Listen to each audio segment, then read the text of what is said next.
Dushima Imana cyane yemwe. Ndibuka umunsi twatangura CYIA twarihaye intumbero ya CYIA y'umwaka. Yuko twipfuza ku bajene twatanguranye 102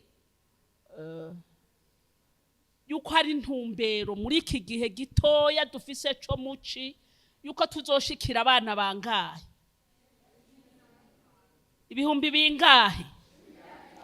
15. Byo niyo ntumbero twihaye turi ngaha muri iyi ndwi tumaze hano tukongera ko n'indwi zibiri ziri imbere twifuza gushikira abana ibihumbi 15. Dushima Imana cyane.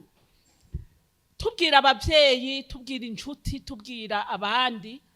CYIA ni integuro nziza cyane uko bayita nyene ugwaruka rukristo mu bikorwa aho ishiramwe giyumvira ku bajene nkuko babibabwiye bari hagati y'imyaka 13 gushika 18 19 na 20 kugira ngo babe forme bigishwe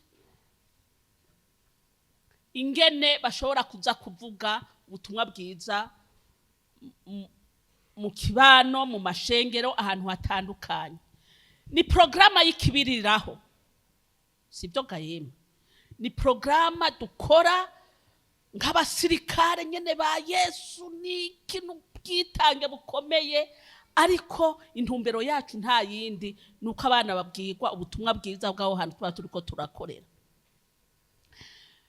Twigisha bivanye ku mashuri, urwego rwa mbere, urwego rwa kabiri, urwego rwa gatatu gushika mu rwego rwa 4.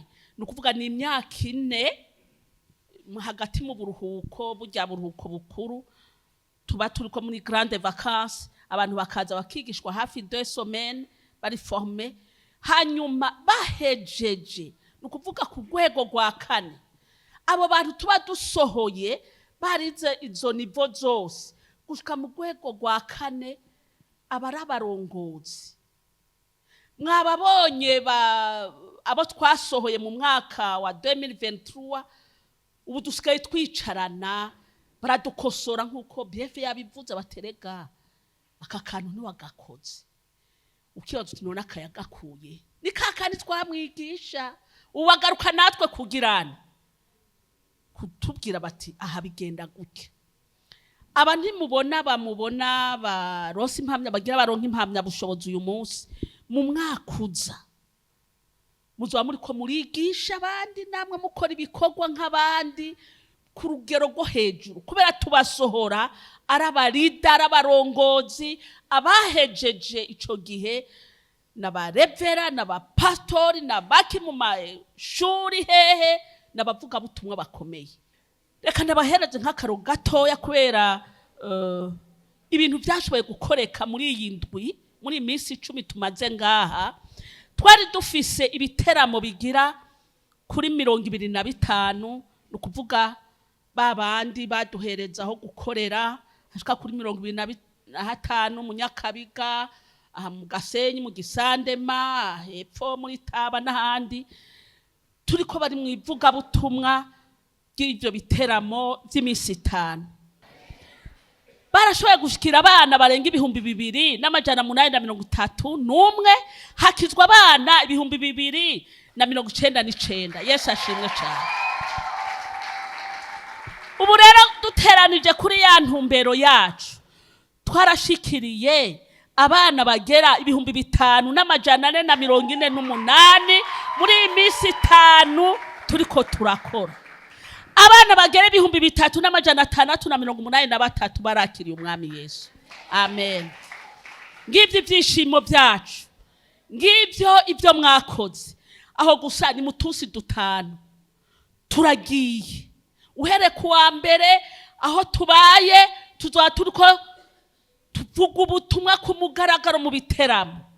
Nibaza yuko mu mpera z'uku 8 ibi bitigiri bishika ku 10,000 tuzoba twabishikiriye. Yesu ashimwe gose.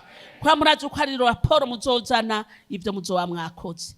Twarashoboye gushigikira umumisionere wacu. Muri ibikorwa bya CYIA turigisha abantu ngene bashobora gushigikira umurimo mu buryo bukeya bashobora gukora mu buryo bitandukanye n'umumisionere wacu nde Nansi wo mu Rwanda ariko ararondera imprimante y'idolari zingahe. Twarashoboye kumushigikira amahera agera ibihumbi 434,350. Mwikomera amashi cyane. Aha ani muri iyi misi tumaze imisi 5 gusa. None iwacu tugiye kugira ibiteramo bizorenga 200. None mwumva yuko hafi dolari 200 tutazozishikira. Imana ibahezagire cyane. Yari yo raporo ntoya y'ibikorwa twashoboye gukora muri ino ndwi kugira ngo abavyeyi bacu baduhayeho dukorera, abashitsi bacu bahire, namwebwe na twesi twumve amashimwe, dukomera amashi Imana cyane kuri ibyo Imana yashoboye kudukorera.